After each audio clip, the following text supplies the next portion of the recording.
Hi, I'm Ethan, I'm 34, and I was already invisible in my own family long before I understood what that meant.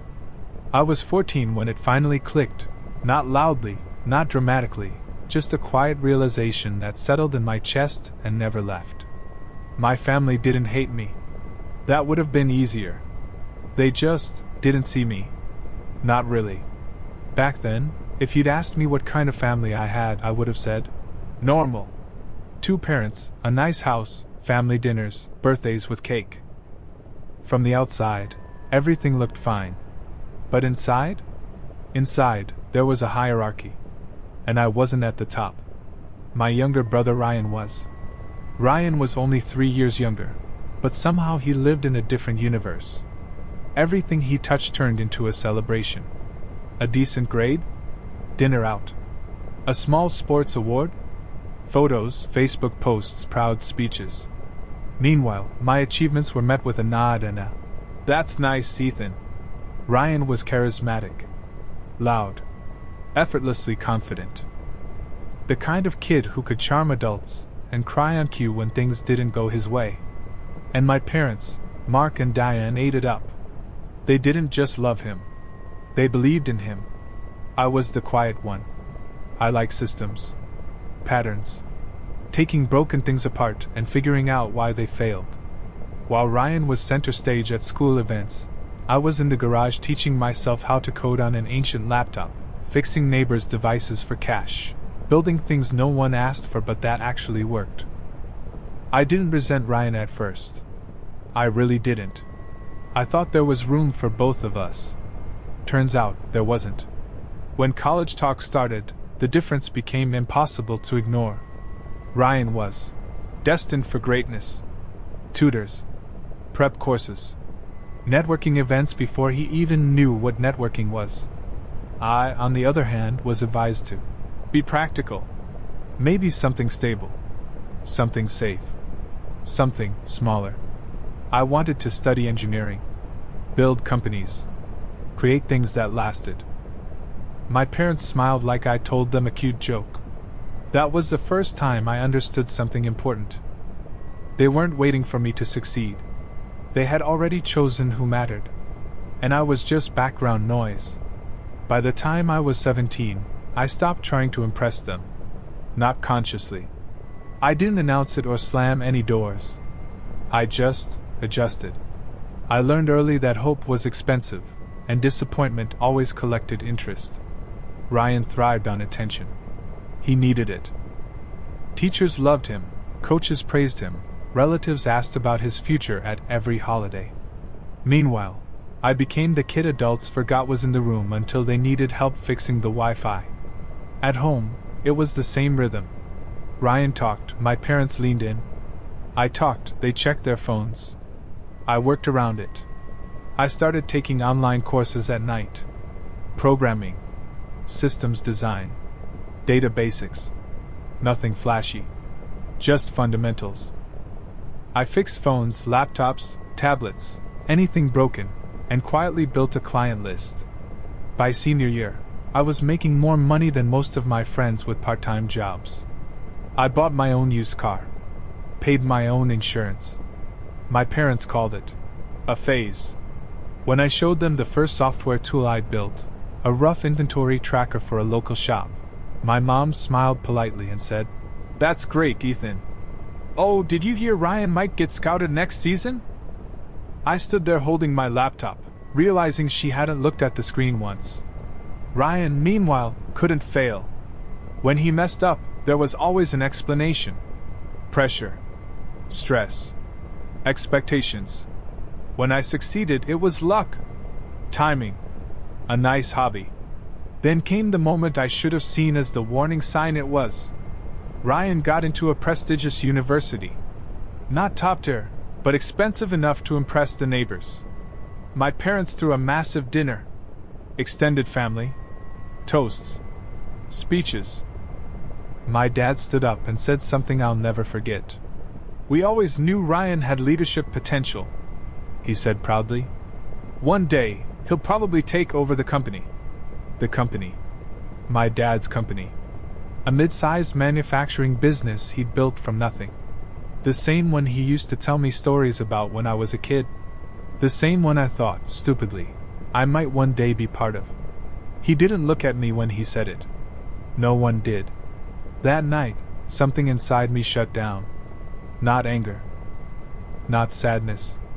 Acceptance. Like realizing the door you've been knocking on was never unlocked to begin with. So I stopped knocking. I enrolled in a local college instead of begging for approval. Took night classes. Expanded my client work. Learned how to sell, negotiate, invoice, automate. While Ryan was learning branding and vision, I was learning how businesses actually survived. By 25, I had a small consultancy. Nothing flashy.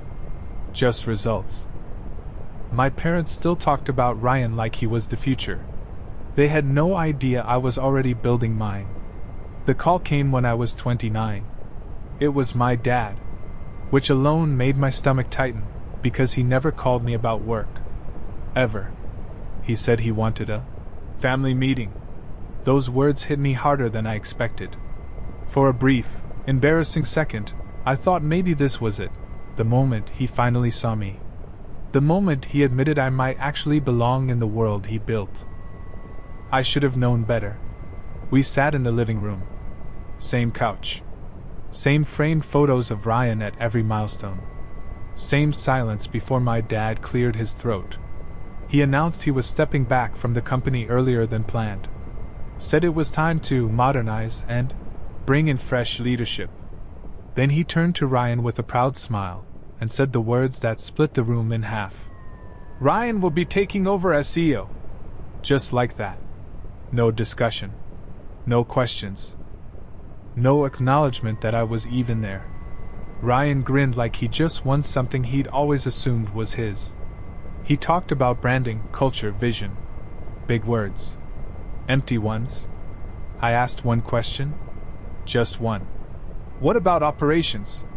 My dad waved it off. The team will adapt. And the people who've been there for years. Change is hard, he said. But necessary. Then I asked the one question that mattered to me. What's my role? My dad gave me a soft smile. The kind you give a child who doesn't quite get it. You're doing fine on your own, Ethan, he said. But this just isn't your lane. That sentence followed me for years. Ryan took over, and the decline was immediate. Not dramatic at first. Just leaks, missed deadlines, confused staff. Longtime managers quietly leaving. Ryan replaced them with friends from college who talked a lot and understood nothing. My parents defended him relentlessly. He's learning. He just needs time. You know how pressure affects him. I stayed silent. While Ryan burned through money, I scaled my consultancy to 6 figures, then 7. International clients. Real contracts. A small, loyal team who trusted me because I actually knew what I was doing. Then, 2 years later, my mom called. Her voice was different. Thin. Tired. Ethan, she said, we need help. The company was bleeding. Clients were leaving. Payroll had bounced. The bank was asking questions. They wanted me to take a look. And in that moment, I realized something chilling. They hadn't forgotten about me. They just remembered I existed when they were desperate. I didn't go over immediately. Not out of spite. Out of clarity. For years, I'd been the backup option they never planned to use. Now suddenly I was the emergency button. I needed to be sure I wasn't walking back into the same role, the quiet fixer who got no credit and all the blame. When I finally agreed to come by, I kept it simple. No suit. No performance. Just me. The house looked the same, but everything felt smaller. My dad sat hunched over a stack of papers like they might explode. My mom kept wringing her hands. Ryan wasn't there. Apparently, he was. In meetings. That alone told me everything. They laid it out. Ryan had fired the wrong people. Signed terrible contracts. Switched to flashy software no one understood. Spent absurd money on image consulting. Revenue was down almost 45% in a year. The bank had frozen their credit line. I listened, took notes, said very little. When I finally got access to the numbers, I understood just how bad it was. Misclassified workers, legal exposure, missed taxes, a marketing budget that somehow cost $90,000 and generated exactly zero return. Ryan was still paying himself a massive salary while the company was sinking. I spent 2 weeks digging through everything. I built a report. Detailed. Brutally honest. I didn't sugarcoat a single line. When I presented it, Ryan was finally there. He skimmed the first few pages and laughed. "Well," he said, "this is very technical." My mom flinched. Ryan leaned back. "You're missing the point.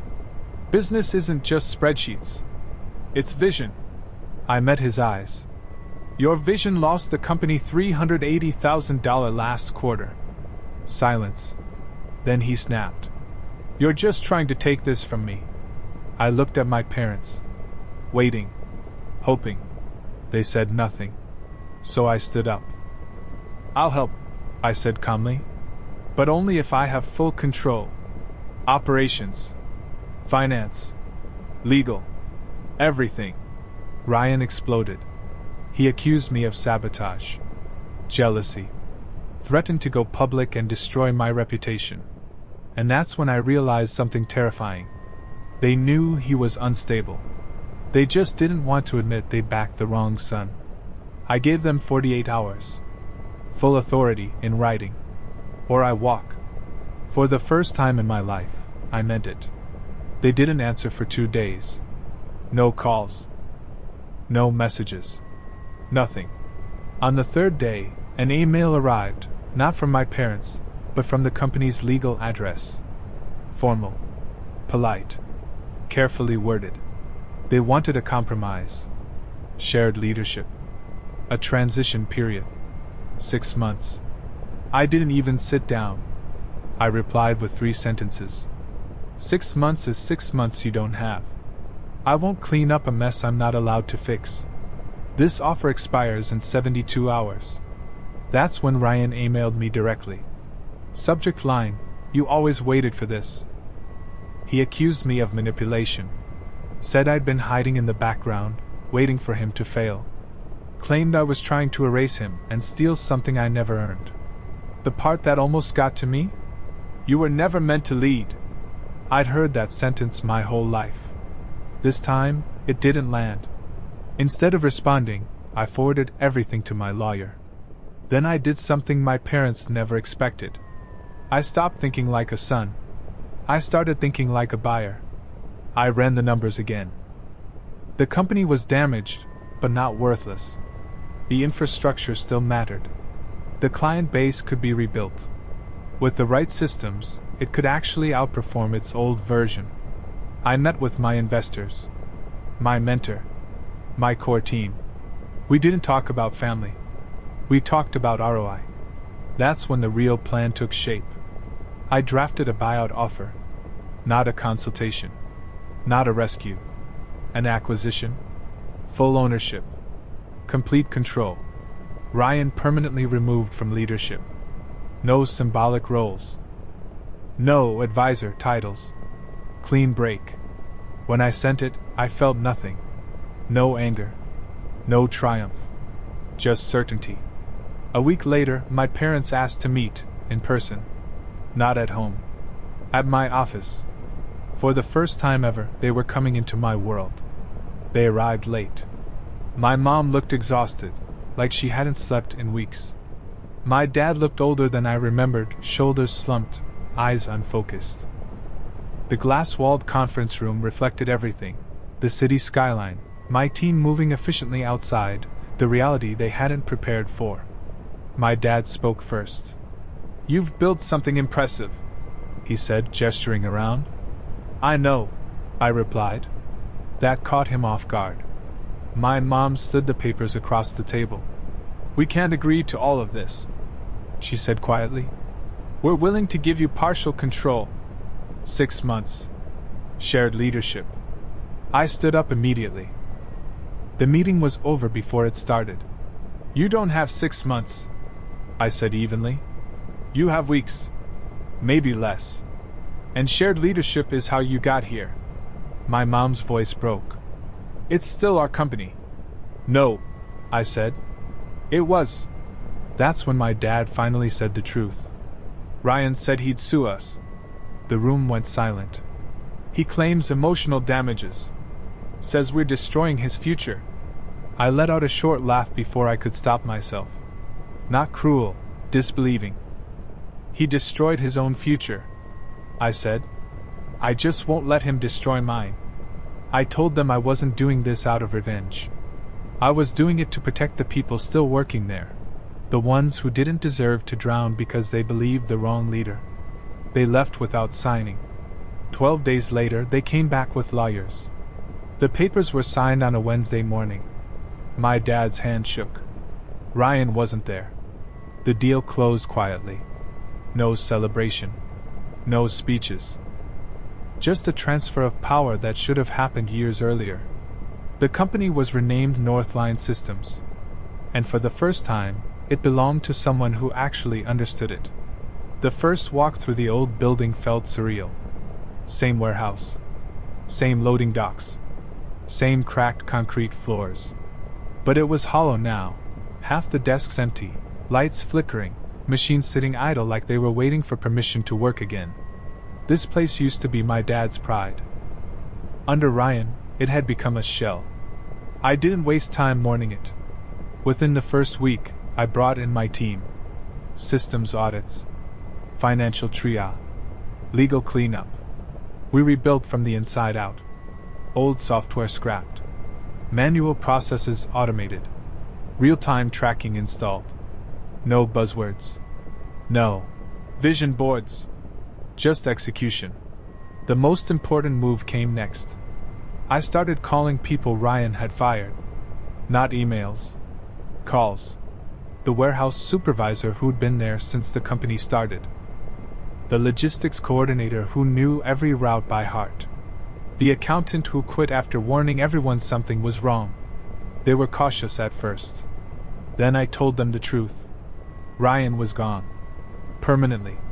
The company was under new ownership. And I wanted competence, not charisma. One by one, they came back. The mood shifted fast.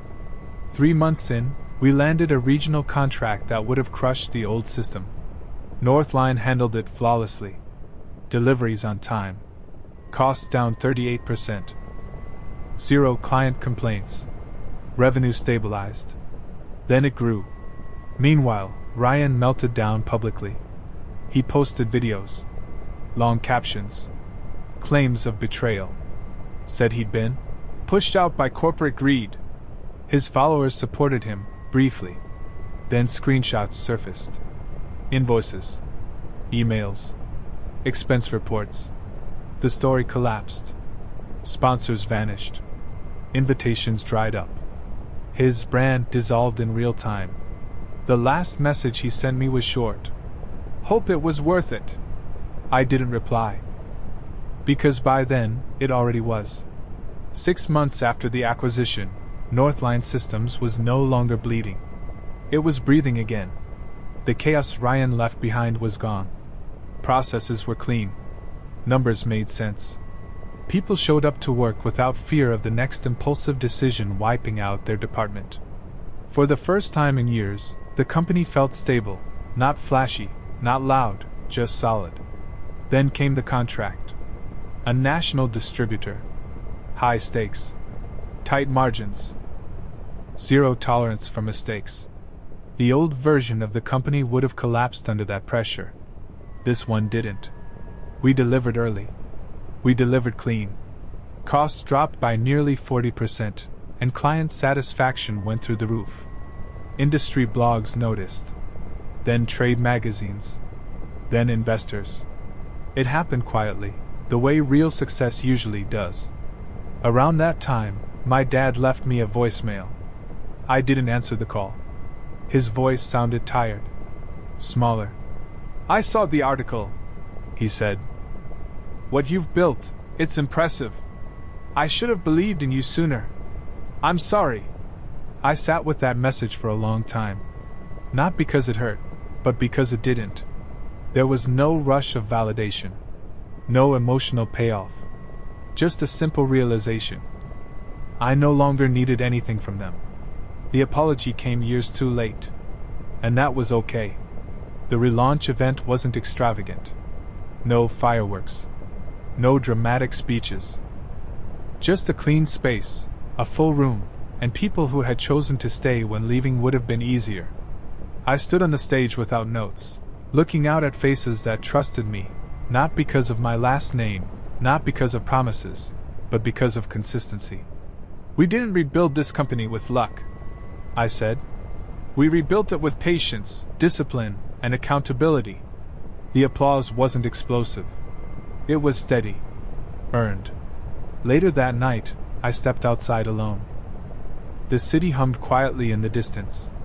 No cameras. No family. Just air and silence. For most of my life, I'd been waiting to be noticed, chosen, validated. I thought success would feel like revenge. It didn't. It felt like release. My parents never asked for another meeting. Ryan never reached out again. Their chapter closed without confrontation, without reconciliation, without closure wrapped in a bow. And that was the point. I didn't win because they lost. I won because I stopped playing their game. They built a spotlight for the wrong person and ignored the one who kept the lights on. Now, the company runs because systems work, people are respected, and decisions are made for reality, not ego. I wasn't invisible. I was just building in the dark. And when the lights finally came on, I didn't need anyone's permission to stand where I belong.